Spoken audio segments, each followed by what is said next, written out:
이제 녹음. 안녕하십니까. 모처럼 뵙겠네요. 바빴어요. 일본 갔다 왔습니다. 동경에. 쪽팔리게 요즘 일본 간 건 자랑이 아니고 일이 있어서 출장을 간 거고요. 좀 많이 배우고 왔습니다. 그래서 출장 보고서를 좀 쓰느라고 한 2주간 좀 바빴습니다. 출장 보고서 쓰면서 좀 많은 생각을 했고요. 좀 그동안에 알고 있었던 축산이나 한돈 산업에 대한 얘기들이 좀 다른, 내가 기존에 보고 있던 거 좀 다른 시각들을 많이 좀 발견하게 돼서 놀랐습니다. 코로나 때문에 일본 가서도 행동하여 되게 조심스러웠던 건 사실이고요.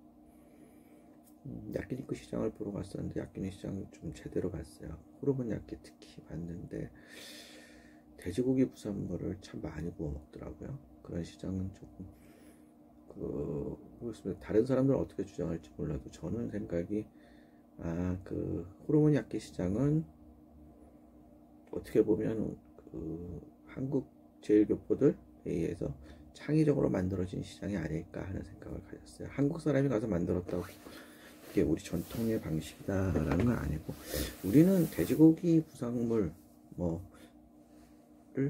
잘 구워 먹지 않지 않습니까? 다 그냥 삶아 먹는데 거기는 정말 많이들 구워 먹고 그게 완전히 요리로 발전을 해 있더라고요.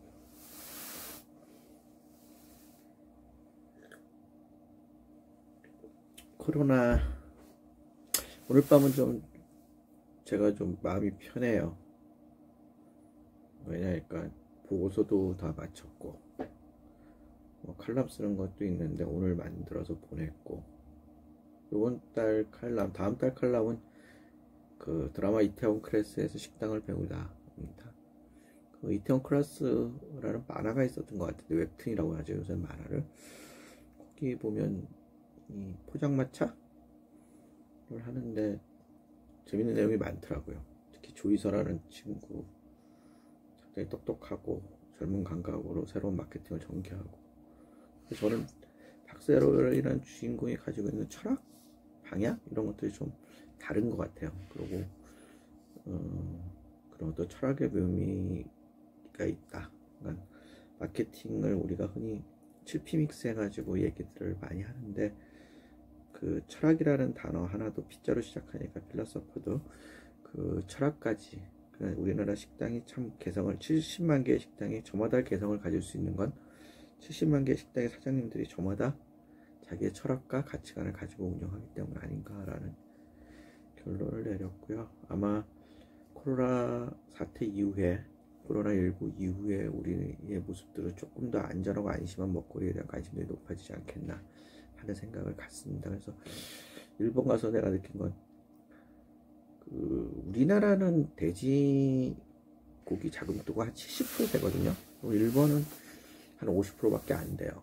그러니까 일본은 1970년대 초반에 이미 60년대 와서 초반에 땅값이 올라갔고 공해 문제가 대두가 되고, 그걸 다 떠나서 농촌에서 일할 인구가 없었어요. 전부 다 도시로 유입이 돼서.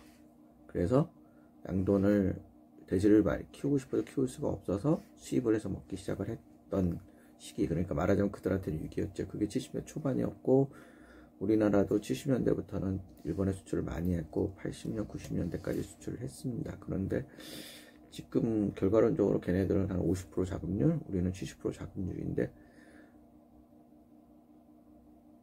요번에 느낀 게 일본이 40년, 70, 80, 90, 2000년, 2010년 한 50년 동안, 50년이네, 70년생이라도 이 축산업이나 양돈 산업이 상당히 가치가 고급제, 그러니까 수입육과는 전혀 다른 고급 쪽의 시장으로 포지셔닝 해놓고 자기네들은 그 반만, 양은 적게 생산해도 거기에 가치를 높이더라고요. 그래서 일본은 우리하고는 고기 먹는 문화가 완전히 다르다고 보셔야 될 게, 일본 사람들은 돼지고기 먹는 거를 메이지 유신 전에 잘 안 먹었거든요. 아니, 물론 먹긴 먹었어요. 근데 산고래라고 잡아먹었다는 이런 얘기도 있는데, 실질적으로 돼지고기 먹는 거를 그 메이지 유신 이후에 서양인들한테 햄 소세지를 먹는 것부터 배웠다라는 게 정설이고, 그게 이제 1920년대 와가지고 다이소 시대 이제 1910년 중반 20년대 와가지고 이제 본격적인 돈가스와 카레라이스로 돼지고기를 많이 먹기 시작했다. 그래서 내가 이거 자료를 보여드릴 수가 없어서 나중에 이제 좀 이렇게 좀 잘 움직일 수 있으면 보여드리겠는데, 이번에 가져온 이제 보고서 쓰다가 찾아보니까 일본 아이들은 닭고기를 12kg로 가장 많이 먹고요, 돼지고기 11.8kg밖에 안 먹습니다. 우리 반 정도 먹는 거죠. 소고기도 6kg밖에 안 먹어요. 그래서 재밌는 거는 2010년 이후에 소고기 양이 줄어들기 시작했어요. 돼지고기는 거의 정체가 됐고, 지금은 닭고기가 돼지고기보다 더 많이 먹습니다. 여태까지는 거의 최근까지 돼지고기 소비가 닭고기보다 많았는데 전환이 된 거예요. 그래서 이런 걸 보면 우리나라도 소고기 소비가 줄지 않겠나. 아마 일본이 이렇게 1인당 소고기나 돼지고기를 적게 먹기 시작한 거, 특히 소고기를 적게 먹는 거는 고령화 사회가 되면서부터일 거거든요. 이게 뭐 경제적으로 어려워서 적게 먹었다 이런 건 좀 아닌 것 같고, 제 판단에는.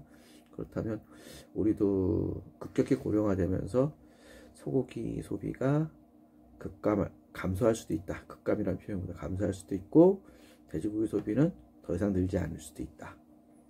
닭고기는 외식 메뉴로 계속 제한이 되니까 외식이 늘어나면서 계속 늘어나는 것 같고요. 그래서 이제 이런 어떤 일본의 선행추이라고 그러나, 조금 우리보다 앞서가는 그 부분이 있으니까 일본 거를 보면 우리도 어차피 이 모습을 따라가는 거 아니냐. 그렇다면 상당히 많은 위기감을 가져야 될 부분이 좀 있는 것 같습니다. 그래서 좀 요새 기분이 좀 씁쓸한 이유가, 출장 이후에 출장 보고서를 쓰면서 이런 자료들을 보니까 지금 돼지값이 여기 떨어져 있는 게 일시적인 현상, 뭐 아프리카 열병 때문에 소비가 둔화됐고 코로나 때문에 활동을 안 해서 적게 먹는다가 아니고, 인구 구조, 인구 분포가 달라지면서 소비 형태도 달라지고 시작했다 라는 것. 그거는 사실은 인구를 늘릴 수는 없잖아요. 그러니까 좀 문제가 되는 것 같아요. 방법은 하나가 있더라고요. 관광객들한테 고기를 먹이면 돼요. 그러니까 국내에 들어오는 외국인들한테 고기를 먹이는 방법들, 외식업에서 새로운 타켓, 외국인들을 상대로 어떻게 전개를 할 것이냐. 뭐 제가 알기로 1000만인가 꽤 많은 사람들이 오니까 그들에게 고기를 먹이는 쪽으로 최대한 그런 방법들을 연구해 나가는 거.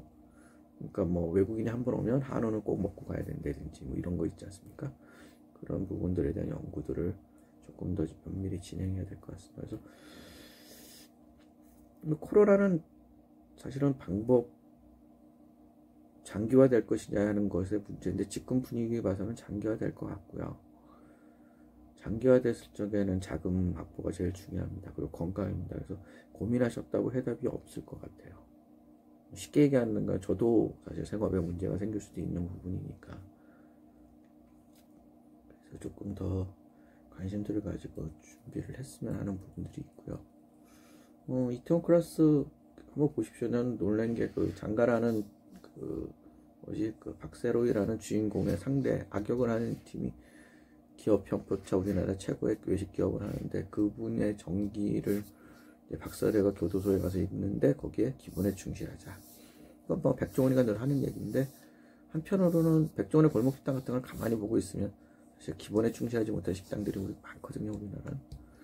그런 것에서 좀 다시 생각을 해야 되고, 요번에 일본 갔다 와서 출장 보고서 쓰면서 일본 외식 사업을 보니까 거기는 외식, 내식, 중식, 우리가 얘기하는 거의 배달 산업 이쪽을 중식 시장이라고 해서 따로 놓고 따로 봐요.